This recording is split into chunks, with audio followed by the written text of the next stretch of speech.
मोहब्बत का कश्ती। शौर्य पर अटैक। शौर्य पहले तो डेविल स्माइल करता है, फिर उसके चेहरे के पास आकर बोला, तुम अभी तक शौर्य सिंघानिया को नहीं जान पाई हो। बेहतर यही होगा कि जैसा मैं कहता हूँ बिल्कुल वैसा ही करो।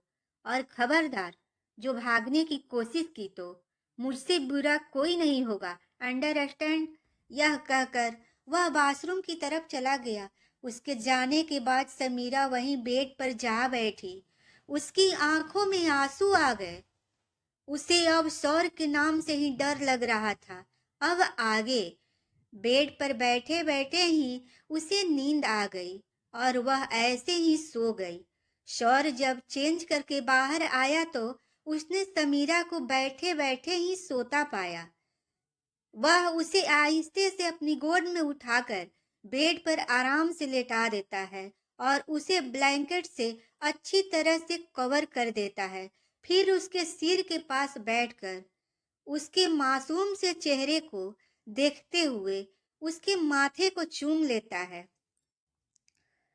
कुछ देर तक यूं ही बैठने के बाद वह अपने लैपटॉप के साथ सोफे पर बैठ जाता है और अपना काम करने लगता है। राज की नींद पूरी हो चुकी थी क्योंकि वह काफी देर से सो रहा था। वह अपनी आंख खुलते ही अपने छोटे से बेड से उतरकर अपने रूम के बाहर आ गया। उस वक्त हॉल में कोई नहीं था। वह अपने छोटे छोटे पैरों से सौर्य और समीरा के कमरे की तरफ आ गया। डोर खुला था, इसलिए वह फुदकते हुए कमरे के अंदर आ गया। जब सौर्य की नजर अपने बेटे पर पड़ी तो उसने अपने लैपटॉप को साइड में रख दिया और राज की तरफ अपना हाथ आगे कर दिया। राज दौड़ते हुए अपने डैडी के पास आ गया। सौर उसके गालों पर किस करते हुए बोला, क्या बात है, आज मेरी बेबी को नींद जल्दी खुल गई। राज अपने डैडी की तरफ देखते हुए अपनी तोतली आवाज में बोला, यस डैडी, मुझे मम्मा को देखने का मन हुआ तो मैं आ गया। सौर अपने बेटे के गुलाबी गालों को सहलाते हुए बोला, अच्छा, मामा को देखने का मन हुआ, पर बेबी अभी आपकी मम्मा तो सो रही है। राज शौर के गाल को अपने छोटे से हाथ से सहलाते हुए बोला, डोंट वरी डैडी, मैं मम्मा को बिल्कुल परेशान नहीं करूंगा, बस उन्हें देखूंगा। शौर अपने बेबी के माथों पर किस करते हुए बोला, अरे वाह, मेरा राज कितना समझदार हो गया है। यह कहते हुए वह राज को अपनी गोद से नीचे उतार देता है। राज अपने छोटे छोटे पैरों से बेड की तरफ बढ़ जाता है और थोड़ी से स्ट्रगल करने के बाद वह सौर के बेड पर चढ़ने में कामयाब हो जाता है।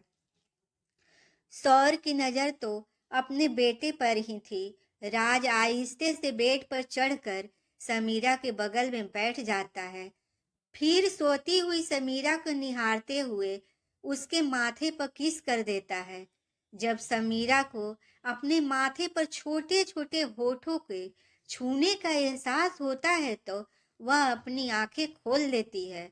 सामने राज का प्यारा सा चेहरा देख उसका दिल खुश हो जाता है। वह राज को अपनी बाहों में भरकर अपने सीने में छिपा लेती है। राज अपने दोनों छोटे छोटे हाथों से समीरा के गाल को भरने की कोशिश करता है। यह देखकर समीरा उसके छोटे हाथों को अपने हाथ में लेकर उन्हें चूम लेती है और दोबारा राज को अपने सीने में छिपा लेती है। राज को समीरा के पास आकर एक सुकून मिलता था। इसी सुकून में वह दोबारा अपनी आंखें बंद करके अपनी माँ के सीने में सो जाता है। थोड़ी देर बाद सौर उसके पास आकर एक ब्लैंकेट से दोनों को कवर कर देता है और अपने काम में लग जाता है। शाम के 8 बजे समीरा किचन में डिनर बनाने की तैयारी कर रही थी। राज भी अपनी मम्मा के साथ किचन में था। समीरा ने उसे किचन काउंटर में बैठा रखा था। उसे चॉकलेट्स भी दे रखा था। वह आराम से चॉकलेट्स खाते हुए अपनी मम्मा को खाना बनाते हुए देख रहा था। मोहित राज को ढूंढते हुए और किचन से आ रही खाने की खुशबू को सूंघते हुए अंदर आया। उसे पहले ही अंदाजा हो गया था कि समीरा ही होगी किचन में, तभी खाने में इतनी अच्छी खुशबू आ रही है। वह समीरा के पास आकर उसे हग करते हुए बोला, आहा भाभी, मुझे पता था कि किचन में आप ही होगी। खाने की इतनी टेस्टी स्मेल सूंघ कर तो मुझसे वेट नहीं हो रहा। वह अभी ही समीरा को पकड़े हुए था। समीरा उसकी बातें सुनकर स्माइल करने लगी। तभी मोहित को किसी छोटे छोटे हाथों की जोर से अपनी हाथ पर महसूस हुई। जब उसने देखा तो पाया कि यह राज है, जो किचन काउंटर में बैठा हुआ मोहित को समीरा से अलग करने की कोशिश कर रहा था। वह अपने चाचू की तरफ घूर कर देखते हुए बोला, तातू, आप मेरी मम्मा को दूर लहो, मेरी मम्मा को थिल मैं हक कर सकता हूँ। समीरा अपने राज को प्यारी प्यारी बातें सुनकर स्माइल करने लगी। मोहित समीरा को और जोर से पकड़े हुए बोला, बेटा, ये सिर्फ आपकी मम्मा नहीं है, मेरी भी मम्मा है। इस पर राज उसे और जोर से घूरते हुए बोला, नहीं, मम्मा सिर्फ मेली है तातू, आपकी नहीं। वह समीरा को किसी छोटे बच्चों की तरफ पकड़ते हुए बोला, बेटा, आपको आपकी मम्मा क्या मिल गई? आप तो अपने इस क्यूट से चाचू को भूल ही गए। जाइए, मैं आपसे बात नहीं करता। ये बोलते हुए वह अपना मुंह फुला लेता है। राज किचन काउंटर पर खड़े होकर मोहित के फूले हुए गालों को अपनी टिमटिमाती प्यारी आंखों के साथ देखने लगा और उसके लटके हुए चेहरे को अपने छोटे छोटे हाथों से भरते हुए बोला, तातू, आप गुस्सा हो?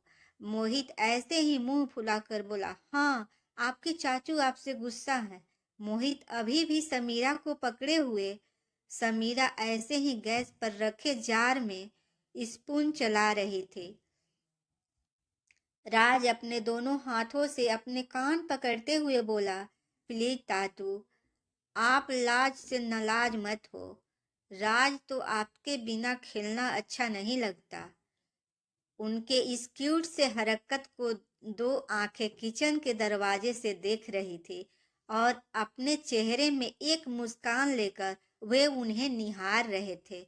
ये दोनों दादाजी और बीर जी थे। वे देख पा रहे थे कि समीरा के आ जाने से घर में कितनी खुशहाली छा गई है। बीर जी स्माइल करते हुए दादाजी की तरफ देखते हुए बोले, पापा, समीरा बेटा को देखकर मुझे लगता है कि मेरी बेटी वापस आ गई है। वह बिल्कुल बेटी की तरह प्यारी है और बिल्कुल अपनी मॉम की तरह पूरे घर को संभालती है। कोई और भी था जो बीर जी और दादाजी को देख रहा था। यह था शौर्य। बीर जी की बात सुनकर कहीं न कहीं सौर को एक राहत मिल रही थी। दादाजी वीर जी के सिर पर हाथ फेरते हुए बोले, बेटा, तू चाहे अपने बेटे से कितना भी नाराज क्यों रहे, पर इस बात को तू झुठला नहीं सकता कि उसने समीरा जैसी बेटी तुझे दी है। मैं बहुत खुश हूँ कि सौर ने समीरा जैसी लड़की से शादी की और इस घर की बड़ी बहू बनाया। बीर जी कुछ नहीं बोले और पापा जी के चेहरे को देखने लगे, क्योंकि उनकी बात बिल्कुल सच थी। शौर की वजह से ही उन्हें समीरा जैसी बेटी मिली थी। राज को इस तरह कान पकड़ते देख मोहित झट से उसके पास गया और उसे गोद में उठाते हुए बोला, नहीं बेटा, आपके चाचू से माफी मांगने की कोई जरूरत नहीं है। समीरा तो दोनों चाचा और भतीजा की प्यारी प्यारी बातें सुनकर खुश हो रही थी। अभी सौर वाली बात उसके दिमाग से निकल चुकी थी, जिसे थोड़ी देर पहले उसने देखी थी। वह दोनों की तरफ देखते हुए बोली, क्यों ना आज हम सबकी पसंद का खाना बनाए? मोहित अपनी आंखों में चमक लेकर बोला, गुड आइडिया भाभी। समीरा, पर मुझे इसमें तुम्हारे हेल्प की जरूरत पड़ेगी। तुम सबकी फेवरेट डिशेस के नाम बताओ। मैं एक एक करके सबके मनपसंद डिशेस तैयार करती जाऊंगी। मोहित एक्साइटेड होकर बोला, फिर तो आप सबसे पहले मेरी फेवरेट डिश ही नोट कर लो। पता चल रहा है कि सबकी फेवरेट डिश गिनाते गिनाते मेरी डिश ही रह गई। यह कहते हुए वह सबके फेवरेट डिश के नाम गिनाने लगा। समीरा उसे एक नोटबुक पर नोट करती जा रही थी। समीरा ने सभी डिशेस को बनाना स्टार्ट कर दिया। 2 घंटे के अंदर अंदर उसने डाइनिंग टेबल को सबके पसंदीदा खानों से भर दिया। जब सभी डाइनिंग टेबल में आए तो सबके मुंह में पानी आ गया। सौर भी खाने को देखकर खुद को रोक नहीं पा रहा था। अंश खाने पर अपनी नजरें रखते हुए बोला, दिखने में ही इतना टेस्टी लग रहा है, पता नहीं खाने में कितना टेस्टी होगा। I can't wait to taste it. Manu, ये तो मेरी फेवरेट डिश है, पर मैडम आपको कैसे पता कि मुझे ये डिश बेहद पसंद है? इससे पहले कि समीरा कुछ बोल पाती, सामर्थ मनु की तरफ देखकर बोला, भाई सिर्फ तेरी ही फेवरेट डिश नहीं बनी, यहाँ हम सबकी फेवरेट डिश बनी है। समीरा की तरफ देखते हुए, पर मैडम हमने तो आपको नहीं बताया कि ये हमारी फेवरेट डिशेस है। मोहित अपना सीना चौड़ा करते हुए बोला, all credits goes to me. तुम सबको मुझे थैंक्स बोलना चाहिए, क्योंकि मेरी वजह से ही तुम सब अपनी अपनी फेवरेट डिशेस चख पा रहे हो। राहुल, तुम्हारी वजह से? तो क्या डिनर मैडम ने नहीं तुमने बनाया है? मुझे तो यकीन नहीं हो रहा।